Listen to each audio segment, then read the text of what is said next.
So we're live. We are live.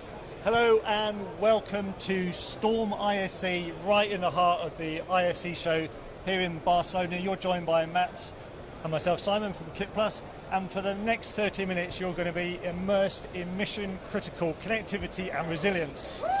Well, actually, yes, woo. Actually, we're going to be doing this a couple of times a day for the next 3 days. We're here at ISE 2026, as I said, in the middle of Storm ISE. At the moment, we're on the Ontario's Lucianus booth, and we're going to be, over the next few days, speaking to all the, 8 different partners who have made this a reality. So should we get started with our first partner, the mastermind behind everything? Oh, absolutely, We're going to welcome Evie from Dejero. Hi, Evie. Good to see you. Nice to see you too, Simon. So it's we're looking at Storm ISE here. Tell us the workflow and what's going on. Sure. Well, we are so excited that we're bringing an industry first. We have 8 technology companies that have come together to bring you various workflows that shows what happens when an emergency begins to develop. To everybody watching online, I'm Evie Cuervo with Dejero, and we're bringing you what we're calling Storm ISE. So it is essentially a catastrophe or a crisis is developing, and you need critical connectivity that's going to power not just the workflows for emergency response, but also for broadcasters who are arriving on the scene to tell the story. So if you're watching, we have 3 different booths across the show floor where you're going to see how this entire workflow develops in different ways. We've got the crisis center, which is where we are. That's where we are. The emergency is happening right now, as you can see, and this is where, if there was a real emergency response, fire, ambulance, everybody would be arriving here to start figuring out what is going on. And they would then feed that information over to the command center. So the command center is here. So it is in Hall 5, and it's with our partners, RGB Spectrum, Foray is there as well, and Dejero. So here's where you get the information, and where there is an opportunity to start becoming aware of the area and what will be needed. So obviously, you gather data that allows people to make important decisions in real time. And then, of course, you have to bring all of this live and inform communities of what's happening. And we have our broadcast room with our partners, Alpha Light and Brainstorm. They are also in Hall 4, and that is the broadcast room. So you'll be able to see an incredible setup where you're broadcasting live. So this is an incredible show, and we hope that you can join us or just follow along. We're going to have lives every day for the next 3 days at 1 and 4 p.m. So it's going to be incredible information, incredible showcases. We're so excited and we're so proud to be bringing this. Evie, thank you very much indeed. So we're going to pan the camera now, and we're going to go over to Matt, who's going to be looking closer at the workflow. Yeah, so Kevin is going to come over and, Kevin from Dejero, introduce yourself, and this is the main part of this is where we're starting, isn't it? Yeah, so my name's Kevin. Hi everyone, the Chief Revenue Officer at Dejero. And yeah, I'm super excited to launch the first product out of our new Titan platform. Titan is our next generation platform that really denotes reliability, 5G, and seamless connectivity. What makes it different to the previous versions then? Well, I'll give you an example. So first is that they're purpose-built for 3 main categories. So here at Dejero, we believe in critical connectivity, making sure that it's reliable across people, buildings, and vehicles. So over the year, you'll see a release of all these products targeted at these various use cases. Titan Command, that's launched recently, the one that we're showing here, is for buildings. And the really unique part about Titan Command is that, well, I'll tell you the problem first and tell you what we built. So the problem was a few years ago when we decided to take our broadcast connectivity products into critical connectivity for public safety, federal, DoD. We noticed that people are trying to put them in server rooms, back up really important things like 911 call centers, power substations for the electrical grid, things like that. And they went off and took our routers and put it down in the basement. Yeah. Well, in certain areas, those basements were concrete and rebarb, creating a big, nice Faraday cage that made connectivity really, really challenging. Yeah. So we took that back to the team, they came up with a solution, what ultimately became Titan Command. Titan Command has 3 5G modems, an industry first, as well as integrated antennas. The really cool part about that is this whole unit can be taken and powered by PoE and stuck on the outside of the building away from the server room and connected very easily to the basement or wherever your server rooms are to set up that command and control center. So that's what it was built for. Super excited, got a lot of traction there. And then we also noticed that for the big command and control trucks, these are also useful as well. So just really easy to route, really easy to set up for whether it's a disaster and you have a ROTC or a command center that is fixed or a pop-up location. Perfect example is something like FIFA that's coming to North America. We're getting a lot of traction there with emergency crews, public safety, local, federal, needing to set up these pop-up networks to run security and everything like that. So, and of course, you know, resilience, if you like, is just so important in that environment. Anything can happen. You've got a lot of public safety issues going on there, so reliability is key. Absolutely. And the really interesting part here is internally there's 3 5G modems. Like I said, with that, we're getting speeds well north of 500-600 megabits per second. The really neat part, and especially on the public safety side, even for our broadcast customers, is the fact that you can seamlessly plug in any LEO satellite in here as well. So when we're talking LEO, we work very closely with our partners at Eutelsat OneWeb, also Starlink, and Kuiper coming up as well. So basically any IP connection, you plug it in and you're ready to go. And does it effectively act as the antenna itself? For cellular, yes. For satellite, no. No, of course. For satellite, you plug in the external modem with the dish, but still very, very portable. Great, thank you very much, Kevin. Now we're going to hand over to Simon, who's going to have a chat with some of the guys. Well, actually, run through the 3 stages. So let's have a look at the workflow. Thanks, Kevin. So I'm joined by Eric. Hi. Yes. Hi, Eric. How you doing? Hi there. Good. How are you? Yeah. Now we've got a lovely looking workflow diagram here. Do you want to talk us through it? Yeah, absolutely. It's always a hard show to follow Kevin because he's a solid speaker. But what we wanted to talk about is how the sausage is made, right? So what Evie mentioned is we have 3 booths, right? The broadcast room, the command center, and the crisis zone. And what we have here is basically a representation of all of those, right? So what you're seeing coming in through the feed right now is Kit Plus. That's being fed into an NGO, which is a video transmitter, and that's basically going to our multi-point, which is an IP-based cloud transmission center, right? What we're doing is we're getting all of those feeds, we're reproducing them in the cloud, and we're sending them each to the waypoints. Each of these booths has each a different waypoint in them. Those waypoints can send out SDI signals, and they'll be able to route those into a switcher and then basically put those on any displays that they want.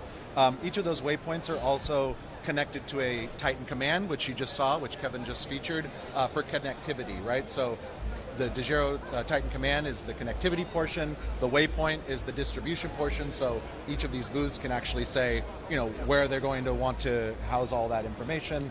And then a very special alpha light is actually taking all of those feeds, putting it into Brainstorm, and stitching together all of those feeds to create one big feed so that we can display those on various signals as well. So full ecosystem, broadcast, command center, and crisis zone, all running off of Dejero equipment as well as 4A Brainstorm equipment as well.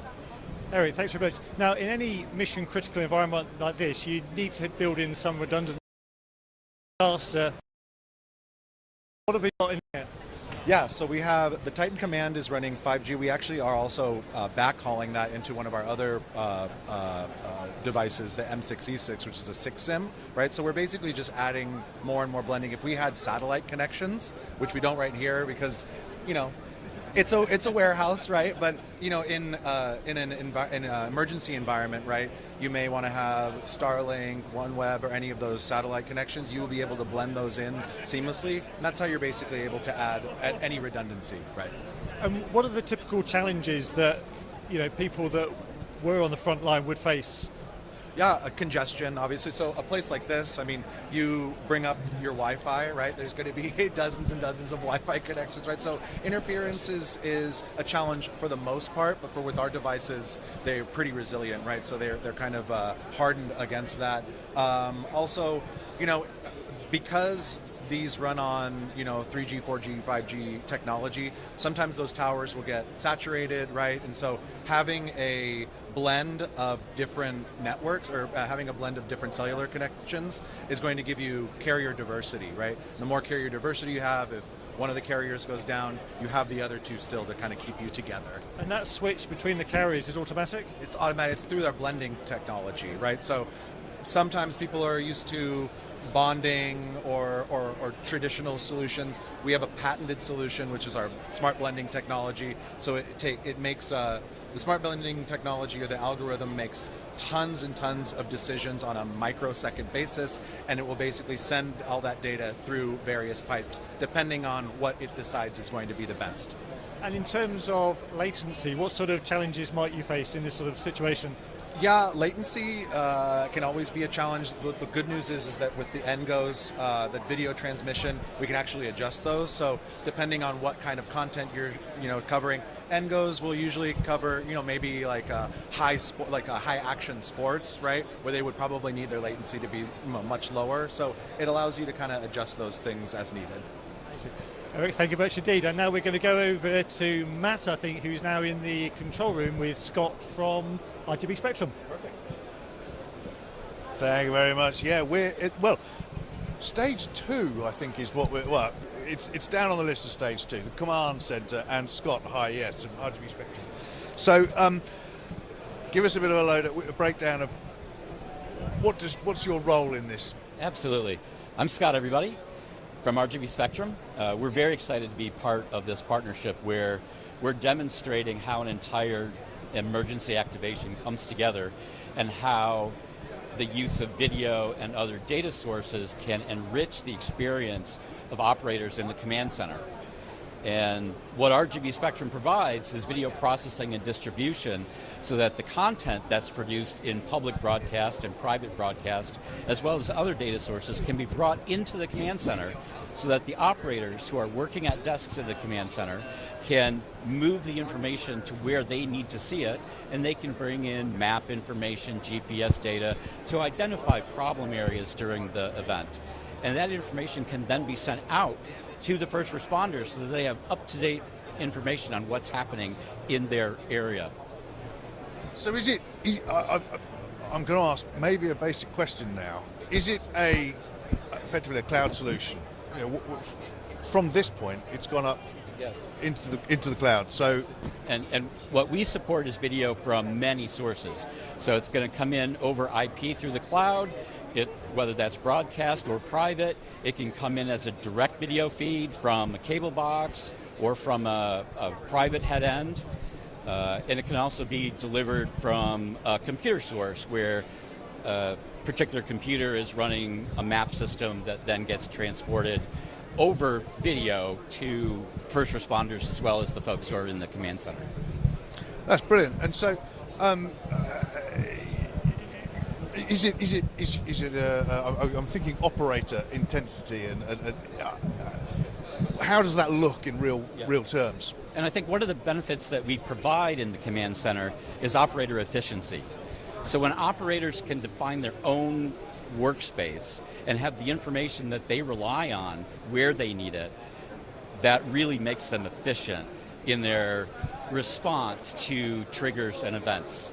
And that can allow more instant response, and time is of the essence in an emergency. So when you arm the operators with the information that they need, they can be very responsive and they can get services directly where they're needed. And of course, time is of the essence, but resilience and things not being able to go wrong. Tell us more about how you deal with that. Yes, and absolutely, things always go wrong. And one of the advantages of having a cloud method of delivering video is that it's already a robust environment. And with the partnership with Dejero, we can bring data into the field over wireless connections that are bonded together to provide greater bandwidth. And that really provides a lot of resiliency to the folks in the field as well as the folks who are in the command center, sharing information with their management as well as the first responders. And I'm sure, we've got a particular demonstration, a particular workflow being demonstrated here with a particular set of partners. I'm sure you work with whoever, wherever. Yes, we sort of feel that we're the glue for much of this collaboration to happen. So we partner with display companies and software companies, as well as companies like Dejero providing connectivity, and we bring all that together so that an operation center, an emergency center, can operate efficiently. So we're that glue. Brilliant. Thank you very much. Thank now, you. so that's stage 2. Now, we're going to have a word with Simon. He's got a very interesting guest coming on now. So, Simon and Kieran, I think. So I'm joined by our friend Kieran from CJB Broadcast, who wears 2 hats. Kieran, tell us your 2 hats. Yeah. So, so with CJP, I'm a director of sales and marketing. And then what I used to do for 6 years was a first responder role with the ambulance service in the UK. Okay, so let's focus on the first responder because we're in a simulated emergency here at ISE, Storm ISE. Tell us a little bit about what a first responder's role is. So our initial priority is to be first on scene to respond to the incident ahead of time, where you've got further backup, you've got your ambulance service, you've got your police, and you've got your fire response. So we take on a huge responsibility in being the first person to react to an incident unfolding, which means communication-wise is really important for us to make sure we've got communication to our control room, we've got communication to our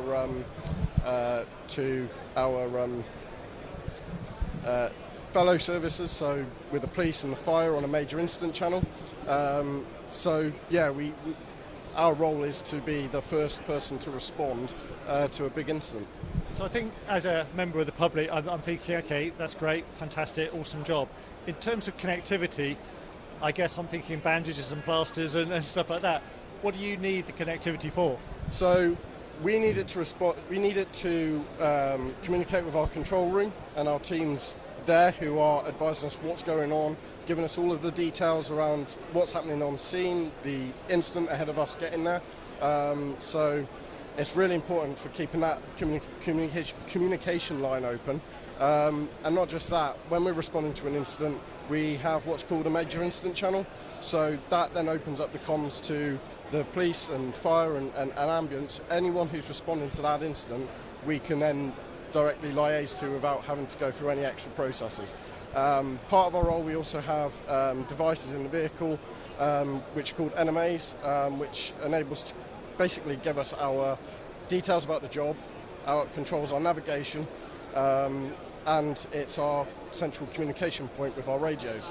So during the last 6 months, there started to be kind of a rollout of newer technologies within the vehicles.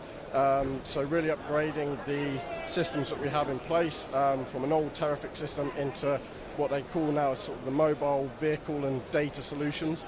So a lot had changed, and communication for us is really important. And if we get caught up anywhere, it means that we've also got a feeling of safety as well, because we can reach out to anyone at any time. Absolutely, and of course if you need to call in additional backup. In terms of video, does that enter into the array at all? It can do, especially when it comes to major incidents. It gives a really good picture to sort of more further qualified professionals that are maybe located at a hospital, so doctors can actually remote and look into what's going on scene. And that same goes to the air ambulance as well, so the specialist teams that travel in by air or by road, they can get a good picture of what's going on, some of the sort of more serious injuries that are happening on scene. They can get a really good picture so they know what they're walking into to support us that are already there. This is a voluntary role you do, isn't it, I think? Yes, it's a voluntary role, so we don't get paid for it. We get our training through the ambulance service across 5 days with continuous training every year. And yeah, I mean, the company that I worked in also supported the local scheme. So like us, we've got schemes all across the UK in all of the different ambulance service trusts that operate on a voluntary basis. So yeah, it's quite a big responsibility to take on, but it's very rewarding. And that's a local service enable, as it says, a first responder is the first on the scene, aren't they? Yes, yeah, exactly. So we'll get called. So the call goes in as normal to the control room. They'll then allocate us. We get dispatched to the scene almost immediately. That will come through on our tablets and devices in the vehicle. It will auto navigate to the job location. And then we have our radio devices to keep the communication linked to the control room, who will give us all of the details of what's going on. And as we get to the scene, we'll always run a dynamic risk assessment, mostly to ensure our safety, especially if we're dealing with 2 or more patients. You know, we've got to look after ourselves as well. So we need to sort of take a lot into consideration. How many patients? How many? What are the hazards? What is the location? Because we're always part of a moving scene. So there could be one central location, but there could be things that are happening around that in other areas. So yeah, there's a lot of moving parts. So you lose connectivity and you're literally in the dark. Well, we respond in quite rural areas, and the problem with that is, you know, you've got a lot of wooded areas that are blocking a lot of the signal for mostly the radio devices, and that's why there was a new rollout, so that with the new mobile and tablets that we got given, that ensured that if we lose signal on our more traditional radio systems, we can still use these devices that are on kind of rolling global SIMs, so we can change the network if needed, and we can communicate with the control room. So taking off that hat, putting on your daytime hat, tell us about CJP Broadcast. So CJP are a broadcast system integrator. We work with corporates, sports and broadcasters and education. We design and build studio solutions, whether that's for virtual production or for traditional studios. We also build out core broadcast infrastructure. So currently our teams are out in Hong Kong, in New York, and operating across the UK, delivering studio and infrastructure projects. We also have a digitization division, so we're not just working with the new technology, but we're also restoring a lot of the old videotape technology. So we're appointed British Film Institute partner for digitization. We restored the entire Gibraltar National Archive, and we've currently got ongoing work with TG4 in Ireland and European Gymnastics. Amazing. Kieran, thank you very much indeed, and thank you for your work that you're doing as a first responder as well. Amazing story, and it just shows how crucial having connectivity is in the real world, as Kieran was explaining there. We're going to go back over to Matt now, who's with Evie. Thank you very much, Simon, and thank you, Kieran. Now, Evie, we're going on to stage 2. Yeah, stage 2. Another one. So, what's happening now? Okay, so we have obviously a number of partners taking part in this ecosystem, 8 different companies. We're so grateful, and thank you to all of our partners who took a risk and said, hey, let's do this together. We've got Domo Broadcast, RGB Spectrum, Ontario Soluciones, Kit Plus, you guys, thank you so much. We do our best. Yes, Alphalite, this incredible LED screen, Foray, as well as Brainstorm, which is providing the graphics at their booth as well. We're so thankful that we have a chance to work on this together, and it really is about showing what real integration is. You know, a lot of people talk about how do we integrate workflows. You're seeing it right now in real time. Multiple different technologies working together and bringing an end-to-end solution. And I think that's probably one of the most important things, is to show you what is possible with different components of a workflow.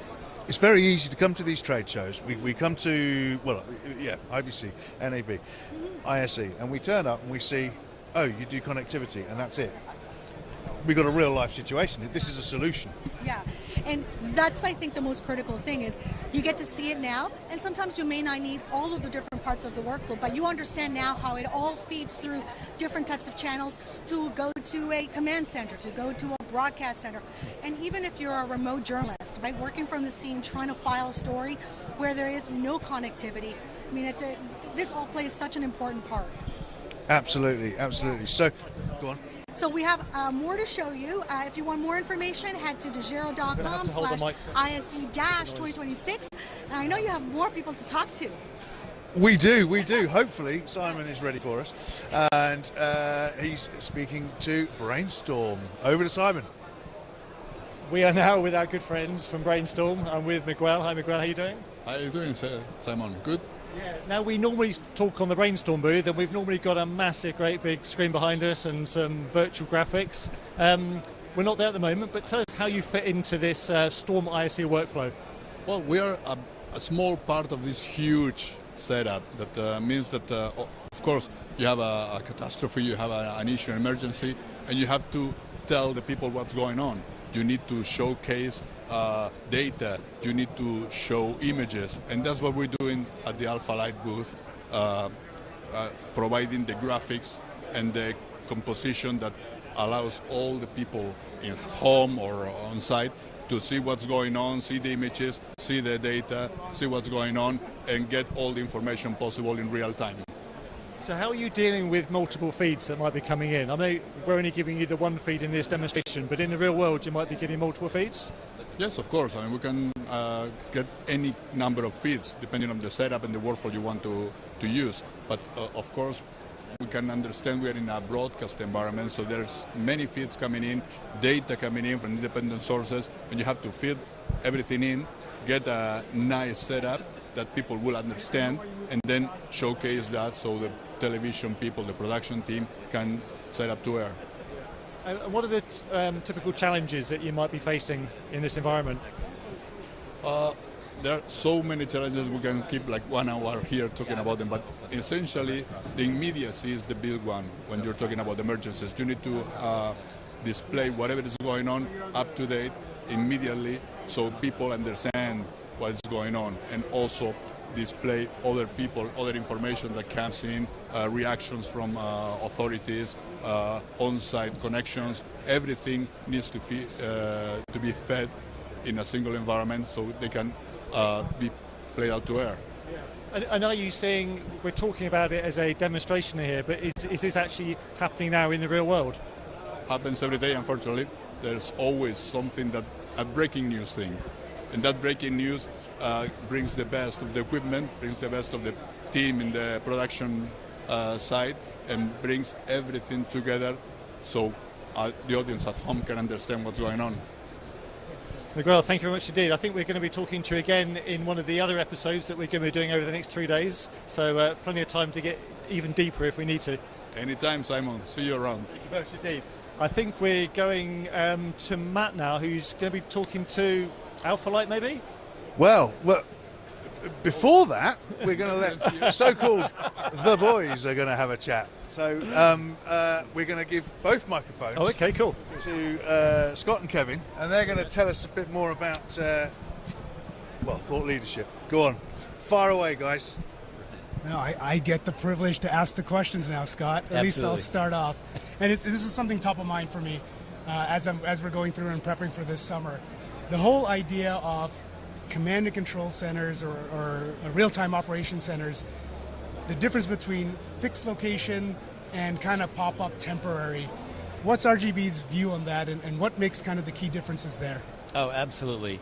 And many of our customers are involved in providing safety and oversight for the World Cup locations. Mm-hmm. And the difference between the command center and the folks in the field is basically connectivity and, of course, space. But connectivity in the command center is provided by landlines. And when you move out into the field, the connectivity that you guys offer is really great because it allows the same information that's happening in the command center to get out to the remote location and vice versa, to bring in information out from the field back into the command center so that everybody knows what's going on. Very cool. And how's that work for you? Well, for us, we're getting, I think, really pulled into that space. It starts off with, like you said, being out in the field, providing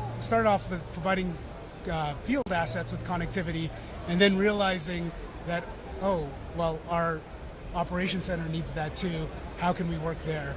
And honestly, I think with the advent of satellites like the LEOS constellation, started with Starlink and a few others coming on now. That's become more of a reality to kind of get you guys the information and video and all the other things you need. So walk us through a standard portable setup from your guys' perspective. Like, what are you guys deploying in the field to keep everyone safe?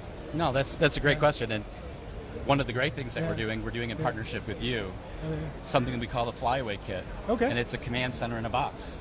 So you can simply turn it on, it will use your system to connect and get internet availability, and then you plug in your sources and you can record that content and stream it where you want it to go. So really one of the great things about a mobile command center is you bring in the experience of what's happening, and then that information gets encoded and it gets sent up to the cloud, and it can go back to the command center where things are being coordinated. Cool. So what are we looking at from a remote, say, professionals setup? That's, let's say, a tier 1 type event. How many video feeds are you looking at? Like when your customers come to you and spec out kind of what they need, typically what's the range of, let's say, signals moving back and forth? Oh, I think it really is a large range. Yeah. Some installations, when it's purely a security type installation, there's just a handful of feeds. But when you get to a much larger event, there are going to be sources of content that are behind the scenes as well as what's happening on a sports field or something like that. So, we've seen several dozen to near 100 feeds coming from an application that's out in the world. And cameras can actually be relatively inexpensive, so it allows for a much greater coverage of what's happening at a particular event. Right. And this is more of curiosity for me, but from a drone perspective, have you guys seen a lot more ingest videos or streaming videos from drones? Is there a difference for you guys, or is it just another feed? How do you guys look at it? Oh, it's a great question, and drones have really become critical to emergency operations. Most police departments these days have drones that they fly, and they can send up a drone when something happens, they can follow a criminal activity, and they can coordinate with the first responders, and those first responders can use your technology to be able to get that information back. That's when they're in the field, and get information about where are the criminals and what are they doing, and are they knocking off another jewelry store or doing something different. So it really is drones are such a great source of information. Right, very cool. Well, I think that's all for us. Thank you guys very much for watching. I'll come and grab one of my microphones back before Simon comes back in, just have a quick word with Mercedes. Now, we're going to be having some more information from Alpha Light, but what are we setting ourselves up for? What Alpha Light are? So I'm Mercedes, I'm the marketing manager of Alpha Light. We're really proud to be the only European-led manufacturer. We're really proud to be part of this ecosystem. We're based here in Spain, in south of Spain. And since we are in ISE Barcelona, we are really proud to provide the LED screen for the booths. And TV without us will be nothing. Absolutely. Well, I think everybody's heard of Alpha Light, and actually doing a great job with the screens.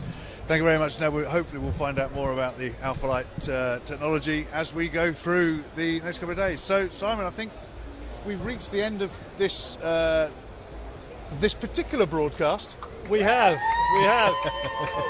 You have been watching Storm ISE live here from the Fair in Barcelona. We'll be back at 4 o'clock European time.